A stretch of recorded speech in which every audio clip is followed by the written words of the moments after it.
Aloha, Sylvan Bell coming to you live from Sacramento, California. June 16, 2016, 5:34 in the afternoon. Perfect day to talk about sales. Yep, perfect day. Middle of the year, hope you're working on your goals. Now, I want to specifically talk to you about the objection after the objection. So, you as a salesperson, me as a salesperson, I go to a sales call, drive, get there, talk to the buyer or the client about the widget, the gizmo, the product, or the service, and then they give me an objection, okay? Now, for whatever reason, if I can't deal with that objection, then I walk away, right? And there's all that garbage that's going through the head. And salespeople drag this around. It's like a big sack of garbage. And like throw it over their shoulder, and they say, oh, I'm gonna walk a little bit slower, okay? Now, the problem with that is there is an objection that happens for the salesperson after the objection that they get. And that sack of trash that they carry around, those objections that they haul around with them, start messing with their head. And they start thinking that what the buyer said is absolutely true. So the buyer says, oh, your product costs too much, right? You just got to know that it doesn't matter what industry you're in, the buyer's always like, you know, it costs too much, right? They're told to say that. Come on. Every negotiation class tells you to say that. So the salesperson, they leave the call, driving away, oh, my product costs too much, my product costs too much. So what happens is they, me, you, get to the next call, and that little piece of garbage is floating around like the big in the head or over the shoulder, and there's hesitancy. There's hesitancy in the sales call. And the buyer's like, something's wrong, and I don't know what it is. Don't know what it is. Something's wrong, just a little bit off. Don't know what it is. It's just like it puts up signals for the buyer. Now, you may not really pick up on it, but they're picking up on your hesitancy of like, you're dancing around getting the price, you're not really wanting to talk about it, you're changing the subject, you're creating your own self-sabotage. The objection that you got after the last call, you're hauling into the next call. So your last call isn't this call, right? But the objection after the objection, I see it take down so many salespeople. I've been riding with sales guys for almost 6 years now. Right? I ride co-pilot, I'm sitting there watching them. Sometimes I want to eat popcorn. Sometimes I want to like, come on, that's not how you do it. Hold out your hand. I'm going to slap you.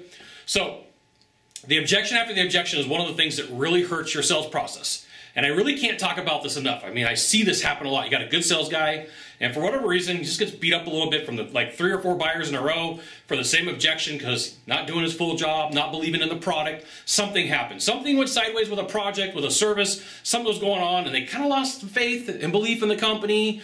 And now that objection that comes after the objection has a little bit more teeth, and it's a little bit more real, and then they get rejected again. So here's the problem. If you start buying into negative stuff, if you are around negative people in sales,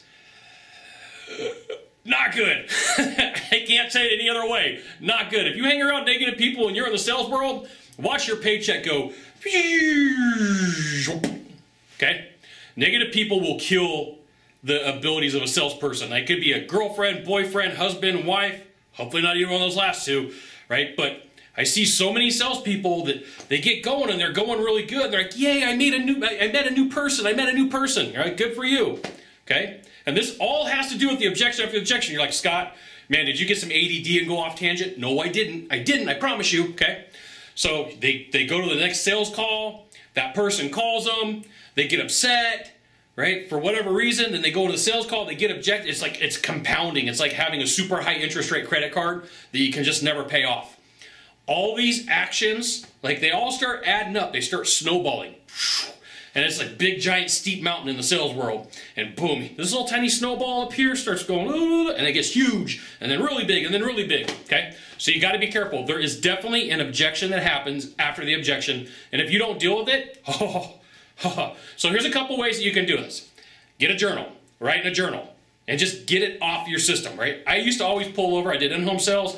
And I'd pull over like on a vacant area, and I'd just talk to myself. Here's what I did right. Here's what I did wrong. It was like getting everything out. Here's all the poison. Here's all the stuff that I'm keeping inside. And it was like therapy without a therapist. I would talk to myself. People probably thought I was crazy if they saw me. No problem, okay? Journal, talk it out, pay a therapist. Pay a therapist.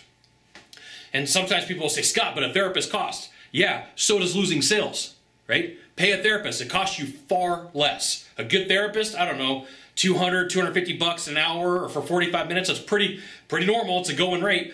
But you know what? All that stuff that you're carrying around, that baggage, that objection after the objection, is killing your sales. right? That negative person that's in your life, if they're calling you, hey, you know what? They got voicemail for a reason. They got text messages. Hey, I'll call you back, right? I had some sales guys that they would dump all their trash on me, and like they would go to the next call and sell it, and then I was carrying around all their trash plus all of my trash, right? Like 2 bags. Didn't get very far. My numbers, my bank account.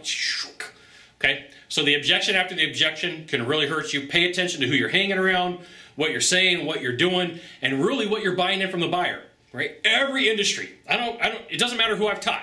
Everybody tells me wherever they go, the price is too much. You should just know that going into any call, the buyer, like through the front door, like, hi, my name's Scott. And then like, the buyer goes, hey, your price is too much. You should just know that that's going to happen. That they're going to say it. And you just mean it like, okay. Because I don't want to give it power. I don't want to give it strength. I'm just, okay. All right, well, we'll work with it. Not that big of a deal. And the more that you not make it a big deal, the easier it is to overcome. Okay? So the objection after the objection is killing you, is hurting you.